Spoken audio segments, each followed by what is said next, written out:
I was born in 1937, the child of William and Anna Cosby, who were brought up in Virginia, which is considered the South and the land of the oink. My mother and father ate oink, and they loved oink grease. Lard is what they ate. And they sopped grease with a biscuit. And they loved butter. And they sopped and put and drank and ate grease. Sausage, bacon, ham, the oink. They loved it. Fat back. Salt pork. Oink. And they ate it. And I was born with lard all on my head, and in the cracks of my arm and the back of my leg.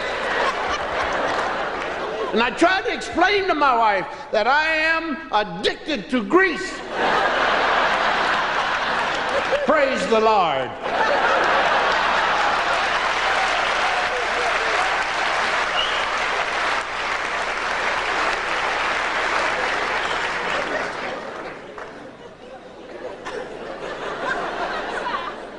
But no, she wants to know.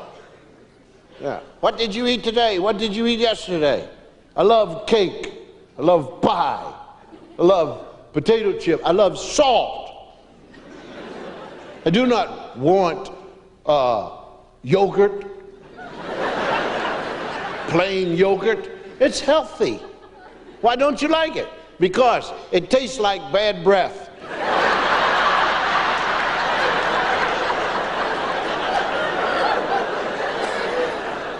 And people like that, they're relentless. They keep coming with nothing. You know, they go to what's called the health food store, which is really food harassment. Come with a bag of potato chips, sun roasted, unsalted. Here, eat these. I said, I'm not interested in just making noise. I can do that with those little poppers, you know. I can do that all day. I want to eat. I love sugar. I don't want substitute nothing. I want the real deal. I love real sugar. White. No brown sugar. You drop it in the dirt.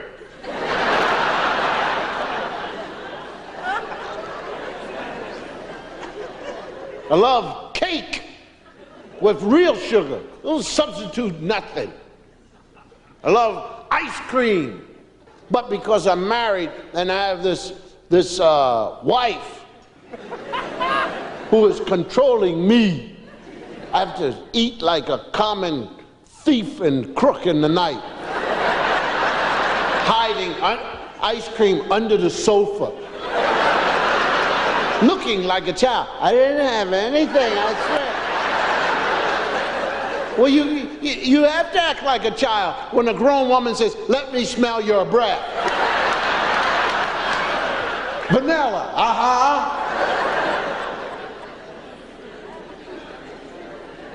Every night I eat a small pint of ice cream. A small pint, punk. As opposed to a half gallon, which is what I really want.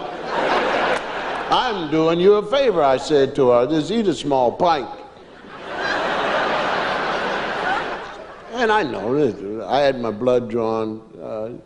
The cholesterol was 741. But it's supposed to be. If you eat what I eat, it's supposed to be. The doctor started freaking out. Oh my God. I said, it's supposed to be 741, man. I eat cake, pie, ice cream. You're gonna die. Yes.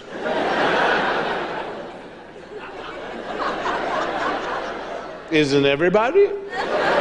Because of my cholesterol, my wife, who's in charge of me,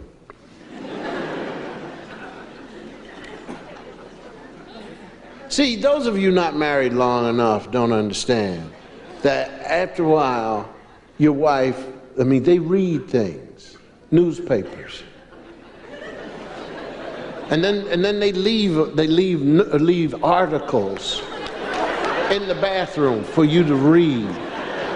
Big note, pertaining to you. Which 3 months from now will flip to be the other side. So-and-so is no good for you. Shouldn't have it. You cut it out 3 months later, and it will cure this. Now you got to go back on it. But she won't show you that note.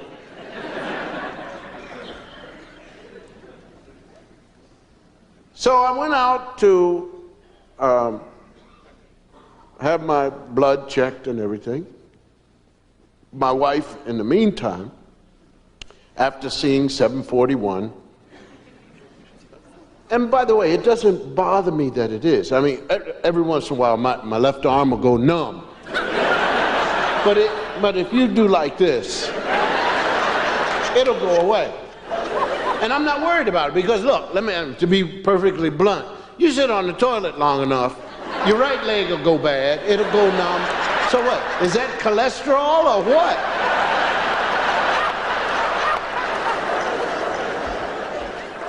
So the doctor called me. I was in Los Angeles, and I'm on my way to Las Vegas for 2 nights and then fly back east home. And the doctor called, and he said, look, I'd like you to have your blood drawn and checked again. I said, why? He said, well, there's something. He said, I don't know what it is. He said, but your hemoglobin is low. He said, now it may be just the machine or whatever, but your hemoglobin is low. So I said, well, what is hemoglobin? He said, well, that's the amount of blood you have in your body. So I said, well, what is it? He said, well, I'm reading 10.2. So I said, well, what should it be? He said, 15, 14. He said, but don't worry. I said, don't worry? A third of my blood is gone, and you're saying don't worry? What kind of doctor are you, man? He said, the same one that said don't worry on your 741 cholesterol. So I said, well, you better wake up and get serious now. So I fly into Las Vegas, and I'm saying, God, Now, at this point, in reality, for all of us just about, there's a point of denial. And it's silly, one's behavior. For instance, it's similar to you're driving and you get sleepy. And all of a sudden, you start to talk yourself into the fact that you could take a little nap and wake up before you hit something. Many of us have been in that, but that's when you are dangerous to yourself, man. You're driving, you're going, yeah, okay, now the road is straight. All right, here we go. And I'll time it. Oh, there it is. See that? I knew all the time. And you wake up, with lights flashing and wonder how the hell you got there with the door in your head. Well, there's also something about you. He said, okay, man, I got a little thing right here, but that's all. It feels like it's a lump, but that's okay. He said, why don't you go see a doctor? No, it's all right. It'll go away. It'll go away. You don't want to go because the doctor may say, oh, you've got it. That means that you have it. But if you don't go, it means you don't have it. And it's better to just not have it. He said, women, very simple, go have your breast checked. Oh, no, thank you. Why? Because I may have it. And if they don't check, then I don't have it. So what if you wait till it's too late? Well, then I have it. And then I'll say, well, nobody wants to have it. And if you don't want to have it, then don't go see anybody. So I'm laying up there. I don't know why I'm losing all this blood. I'm not going to go have any blood checked, man. And I'm not telling any doctor anything. Because if you tell them something, then they say, mm-hmm, and then you might have it. So I'm not telling them anything. But anyway, I did the 2 shows, and I was feeling dizzy. And I remembered that I was a little dizzy, but I thought it was the flu. Because my wife had the flu. I thought I caught the flu. And I said, well, maybe. So around 2:30 in the morning, there's a place, Las Vegas Medical Center. From the Hilton Hotel, I jog over to the Las Vegas Medical Center, 2:30, 2:45 in the morning. And there's just a skeleton crew, but somebody who can look after you and take care of you. I said, and they of course know me. And I said, I'd like to have some blood drawn. So the lady said, for what? I said, well, my doctor wants to check my hemoglobin. So this guy came out who was a doctor, I guess. 3:30 in the morning, you don't know what you're getting, they could dress up, a guy from valet parking, put a stethoscope in his pocket. What seems to be the trouble? The same as an auto mechanic, So he says, okay, we'll draw the blood. I said, now, look, if my blood is low, why are we drawing blood to see if I'm low? Don't you guys have another test to see if there's blood? He said, hey. So anyway, he drew the blood and he handed the vials to some guy, who got on a burro, rode across the desert, to Mount Sinai or somewhere for him to run it on the machine. Stat. So I'm sitting there, and the guy says, what did he? I said, well, it was 10.2, and we're just talking about my blood. So he says, well, have you been bleeding from anywhere? I said, well, not that I've seen.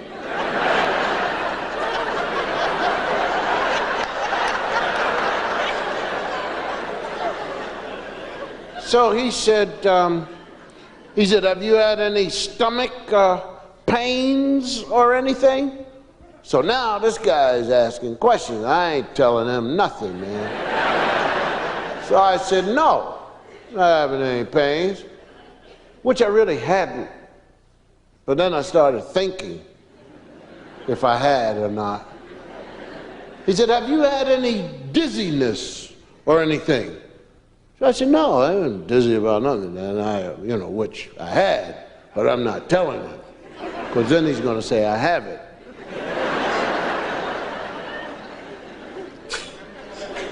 He said, have you looked at your stools? So I said, of course not. Which is a lie.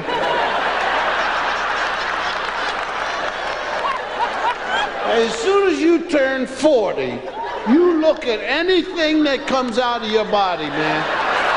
You can put a Q-tip in and do like this, and you're, all right, that's a good color, all right. But, dear, what color are your brains?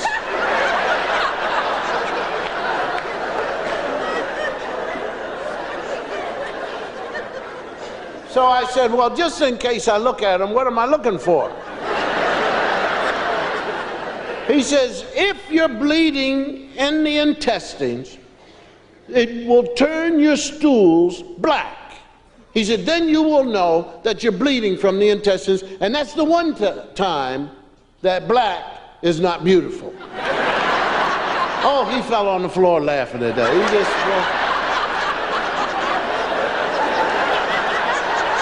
He thought that was the funniest thing he ever heard. I'm sitting there looking at him. He's talking about me, and I'm dying. And he's talking about black is not beautiful. So he said, if you haven't looked at your stools, he said, because I have a feeling that that's where you're bleeding from if you can't see it. He said, there's a test to see if there's blood in your stool.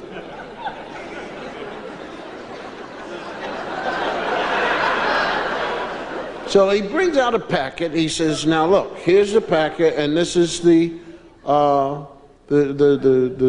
liquid. He says, and you open this up. He said, and you get a little, put it on your finger. He says, now look, this is medical, I'm telling you.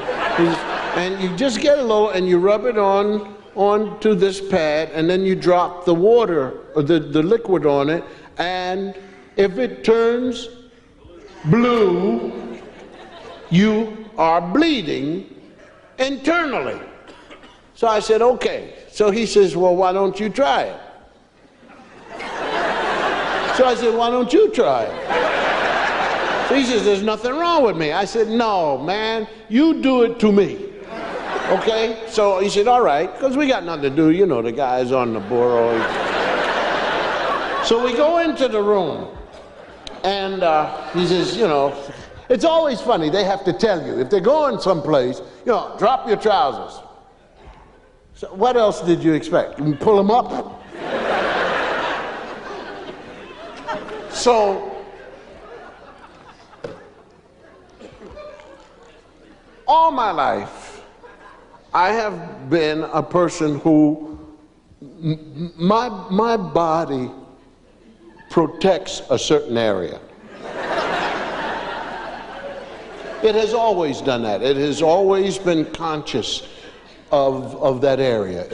Whenever I was, you know, with other, you know, like Camp Happy, places like that, you know, I've always just had, there's nothing, it's not latent homosexuality, none of that Holden Caulfield stuff.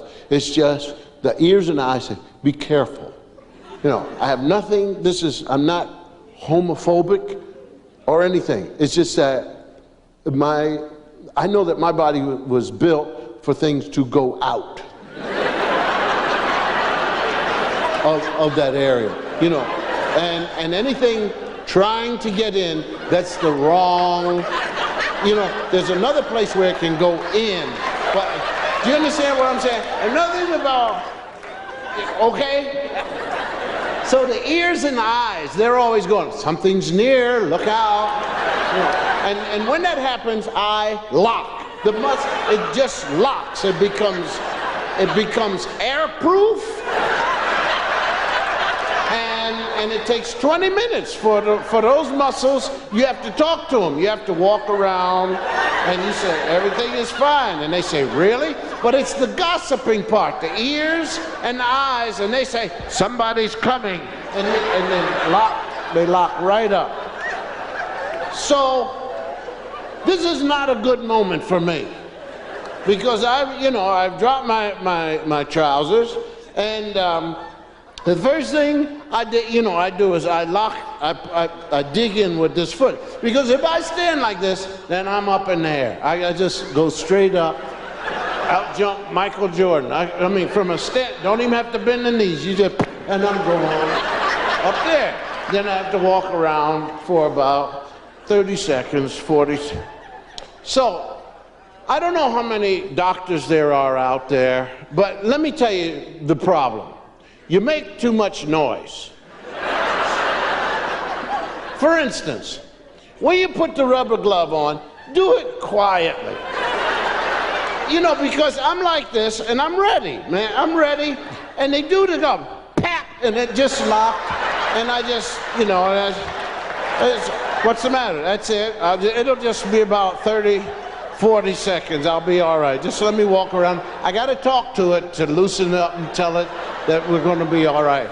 Shh, everything's fine. Shh, there's someone coming? No, nobody's coming. It's all right. It's all right. So here we go. The other thing is when you have the lubricant has air pockets in it. Be careful, because that's the other sound. When you hear, there you go. We know the lubricant is coming, so all right, fine, take it easy. What's the matter? Is someone coming? No. I heard lubricant. No, you didn't hear anything. It was a little kid with bubble gum, all right? So now I'm ready. So the guy says, here we go. I said, no, don't say anything. Now, he's going to go up, get a little bit, and then rub it and put the blue dot. This guy goes up, he's up, and then he starts moving, he starts going off. So I say, hey, man, what are you doing? He said, I'm feeling your prostate. I said, you're not supposed to do that exam. That's another exam. Nobody asked you to do that. You're supposed to go up, get a little bit. said, now give the test. He said, I can't. I said, why? He said, because you still have the glove. Good night. Thank you so much. Thank you.